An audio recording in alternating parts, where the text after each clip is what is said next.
to the latest edition of Chamber News. I have a very special guest with us today, Mr. Kim Craitor, our local MPP, and we're here to talk about the petition that we've been generating around town in the greater Fort Erie area about fighting against the proposed changes in the electoral boundaries.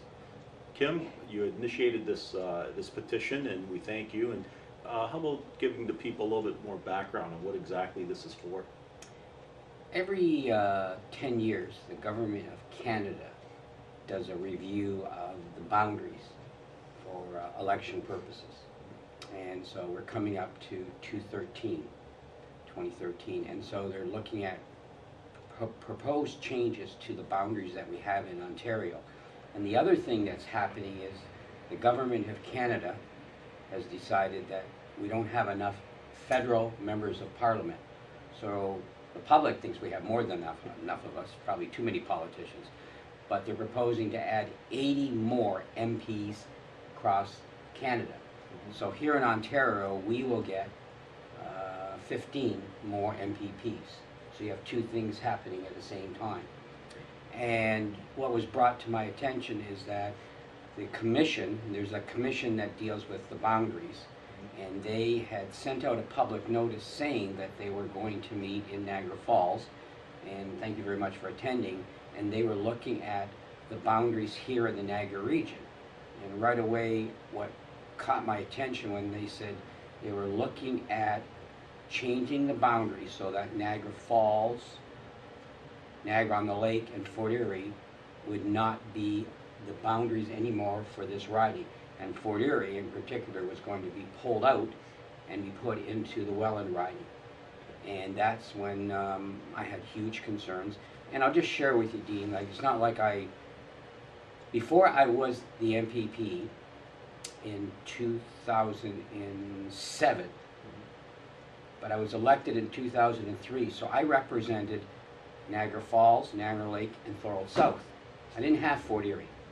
2007, they changed the boundaries, the Government of Canada, so I started to represent Niagara on the Lake, Niagara Falls, but then Fort Erie. So I really had an understanding of why Fort Erie belonged with Niagara Falls and Niagara Lake, only because I was elected without them and then re-elected with them. And so you and I had conversations, and my first thought was, I need to know if people feel like I do, that Fort Erie should stay in the boundaries that we have. And thanks to you, we had conversations, and I need to understand, particularly from the business community, and you being the president of the Chamber of Commerce, had conversations with you to see what your thoughts were. And we, together, and thanks to you, came up with the idea of let's put a petition out and let's see what the response is from the public. Would they support you and me? And I think people should know you took the time of your schedule to come up to the hearing at Niagara Falls, that you actually spoke. But we wanted to know, and we wanted the commissioners that we spoke to know that there was support. And that's what the petition was all about, to show them that there was support for this. So I'm going to say a couple other things, but it's important for you to talk because from the business community, but you were with me. And the one thing I clearly said to the commission, I said, I know why you're changing the boundaries, because you look at numbers. You know, we should have so many constituents to form a riding.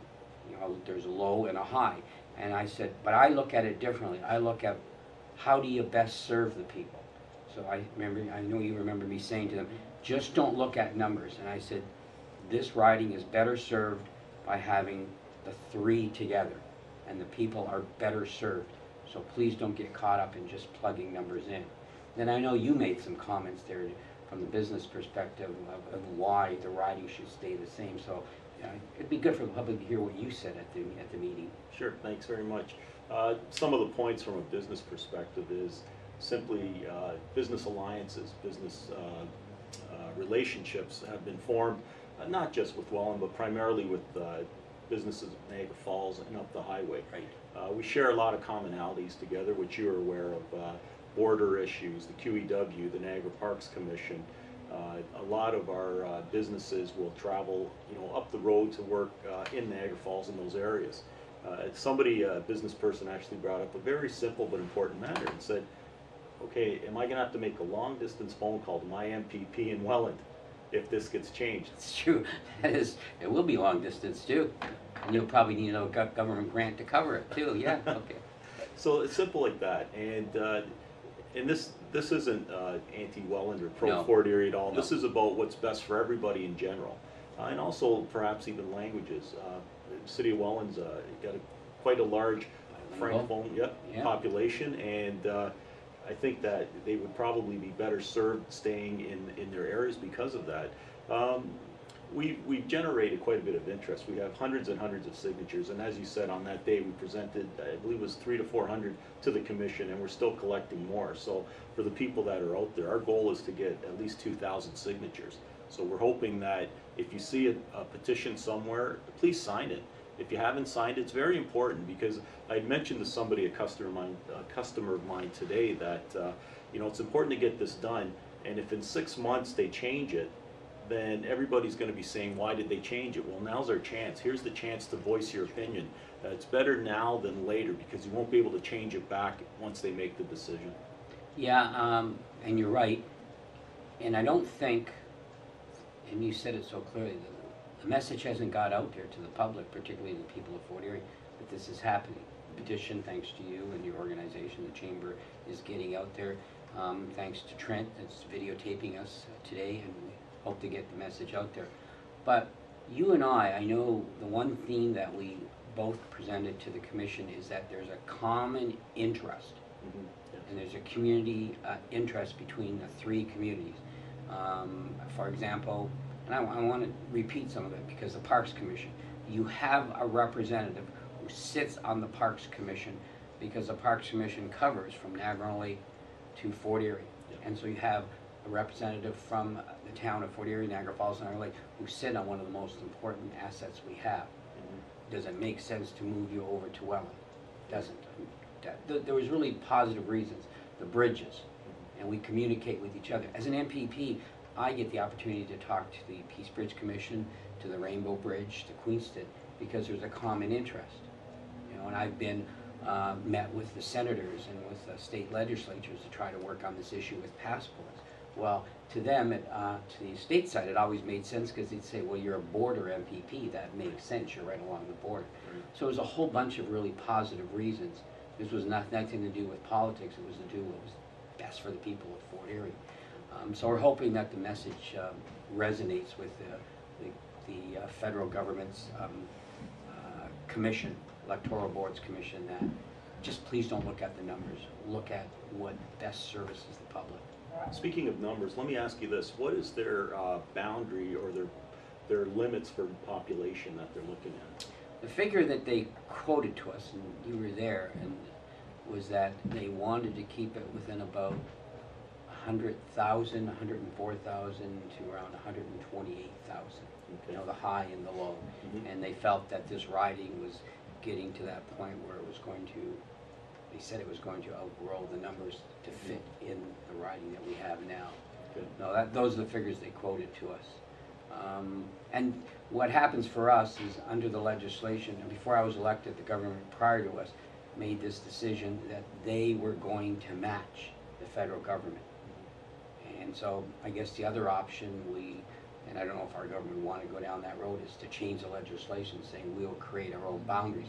But the problem with that, Dean, is because I was a city councilor, so I remember one year that the MPP for Niagara Falls was, McLeod Road was the dividing line, so that's a major road in Niagara Falls. So on this side, your MPP was out of Fort Erie, and on this side we had Vince Cario, he was out of Niagara Falls. And so for the people of Niagara Falls, you know, how come I'm on this side of the street and I have a representative out of Fort Erie? And so that's why we decided to match, and the point I make is that's why we decided to match the government of Canada. So for the benefit of the public, they had the same boundaries and the same areas to be represented by. It made sense.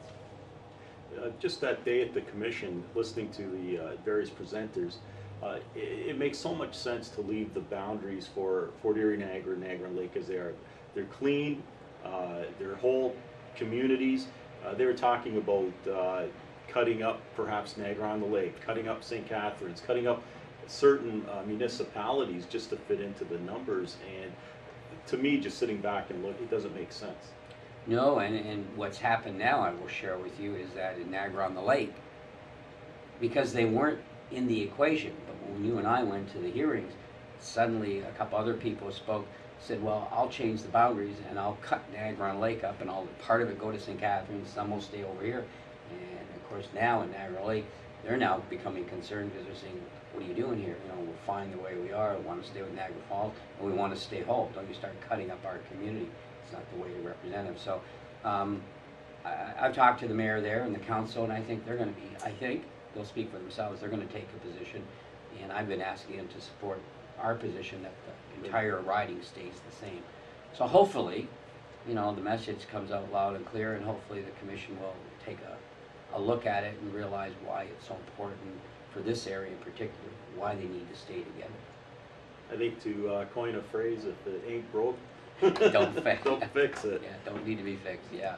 So I just want to close with saying thank you, thank the chamber, people of Fort Erie that have signed the petition, and I know there's a deadline, I know you're going to have more coming in, and I just want to say, you know, when you said 300 or 400, or maybe it was 500, that was in a really short time frame. Yes, You 3 know, days. it was only a few days before we came up with this idea, let's get a petition together, so that's pretty significant.